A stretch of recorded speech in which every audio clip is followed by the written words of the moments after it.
यहाँ की मनपा की स्कूलें बंद हुई है, नाले नहीं बने हैं, गटर लाइन वैसी ही बह रही है, इस पे आप क्या कहना चाहेंगे? देखो, गटर लाइन का प्रॉब्लम मैं मान्य करता हूँ, लेकिन ये बताओ, शहर का नियोजन जब हुआ तब कांग्रेस की सत्ता थी। उसमें जो नियोजन हुआ है गटर लाइन का, वाटर लाइन का, ड्रेनेज लाइन का जो नियोजन हुआ है वो इतना गलत प्रकार से हुआ है। आज लाइनें डालने को 50-50 साल हो गए हैं और 4 इंची की लाइनें डाली गई थी उस समय, और आज के तारीख में एक प्लॉट अगर 3000 फुट का है, वहाँ एक परिवार रहता था, वहाँ अब 10 परिवार रहने लगे हैं। तो उसी नाते वो जो गटर लाइन जब डाली गई थी वो गटर लाइनें सब नाकाम हो गई हैं। अभी नई गटर लाइनें डालना चालू है, लेकिन जहाँ गटर लाइन डाली जाती है, गटर लाइन के लिए वहाँ पर लोगों ने सब अतिक्रमण करके रखा है। जहाँ से गटर लाइन डाली गई वहाँ से गटर लाइन डालना बहुत कठिन हो रहा है, तो अब गटर लाइन को रोड से डालना पड़ रहा है। ये शहर के नियोजन में जो कमी हुई थी उस समय कांग्रेस की सत्ता के जमाने में, तो उसका परिणाम आज भोगना पड़ रहा है। ये शहर की जनता जान ले।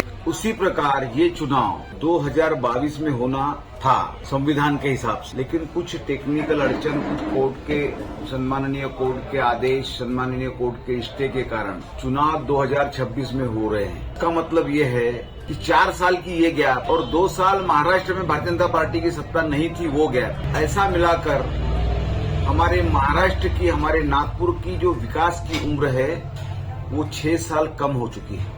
नहीं तो 2 साल वो और 4 साल ये, 6 साल में अगर जो विकास होता तो ये नागपुर का चेहरा मोहरा और अलग दिखता। लेकिन फिर भी हमारे नागपुर के खासदार, केंद्र मंत्री आदरणीय नितिन जी गडकरी और महाराष्ट्र के मुख्यमंत्री सन्माननीय देवेंद्र जी फडणवीस जी ने जो नागपुर का चेहरा मोहरा बदला है वो सच में काबिलिए तारीफ है। 2014 में जो बच्चा 10 साल का था आज वो 24 साल का हुआ है, उसको तो ये जानकारी नहीं है, लेकिन उस समय के 40 से 60 के उम्र के लोगों को उन्होंने परिवर्तन, विकास का परिवर्तन जो देखा है वो नागपुर में दिखा है कि विकास किसे कहते हैं। तो आज हमारा शहर विकास में सबसे आगे है।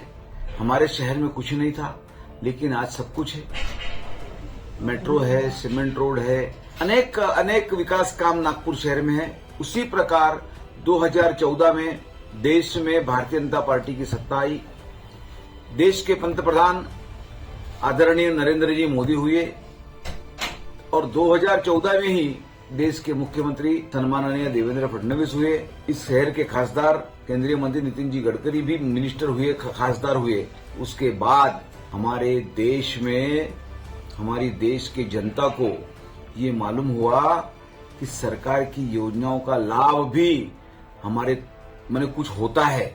2014 के पहले सरकारी योजनाओं का लाभ जनता तक कभी आया नहीं, वो लाभ उनके खाते में, उनके सरकार के पास ही पड़ा रहा। सरकार उन लाभों से मनमानी करते रही।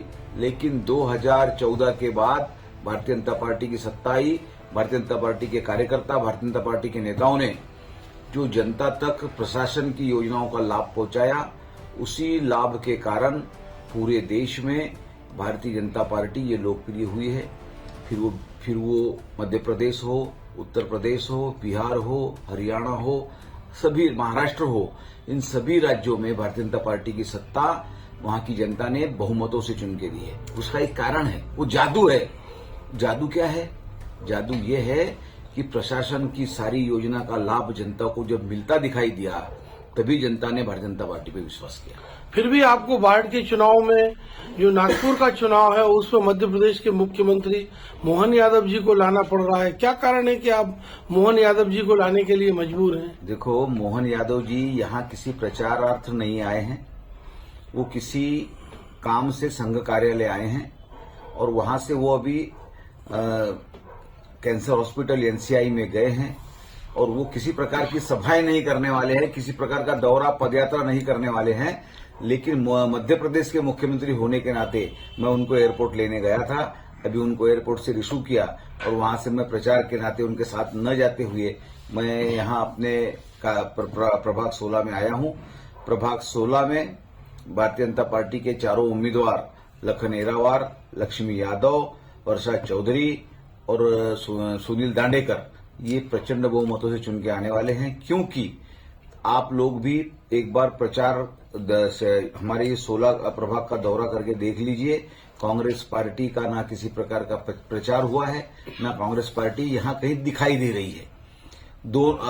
राष्ट्रवादी और कांग्रेस पार्टी खड़ी है, बाकी तीसरी पार्टियों को तो आता पता ही नहीं है। ये महाराष्ट्र नवनिर्माण सेना की एक उम्मीदवार है और बहुत मजबूती से चुनाव लड़ रही है। मैं तुमको यहाँ बताता हूँ कि महाराष्ट्र नवनिर्माण सेना इस प्रभाग में 70,000 वोट है। महाराष्ट्र नवनिर्माण सेना की जो प्रत्याशी है उसे कौनता बूथ कहाँ है, कौनता एरिया कहाँ है, इसकी भी जानकारी नहीं है। चुनाव में आके खड़े रहने से काम नहीं चलता। चुनाव में प्रभाग की जनता से समन्वय चाहिए, अटैचमेंट चाहिए, विकास करने में 4 राशन कार्ड अगर जिंदगी में मनसे के नेता या कोई भी हो, कार्यकर्ता या उम्मीदवार ने कभी बनाया हो जनता का, अगर ये कोई दिखा दे, किसी जनता से बोलवा दे कि मेरा ये काम इसने करके दिया है, तो मैं मान जाऊंगा। 300 से 400 वोट बहुत मुश्किल से मनसे के उस उम्मीदवार को मिलेंगे। लेकिन कांग्रेस पार्टी जो हमारी प्रतिद्वंदी जिसको हम मानते थे, उसको आज हमको तो प्रतिद्वंदी दिख रहा ही नहीं है। ऐसी स्थिति। लेटेस्ट अपडेट्स के लिए पावर ऑफ वन न्यूज को फॉलो कीजिए।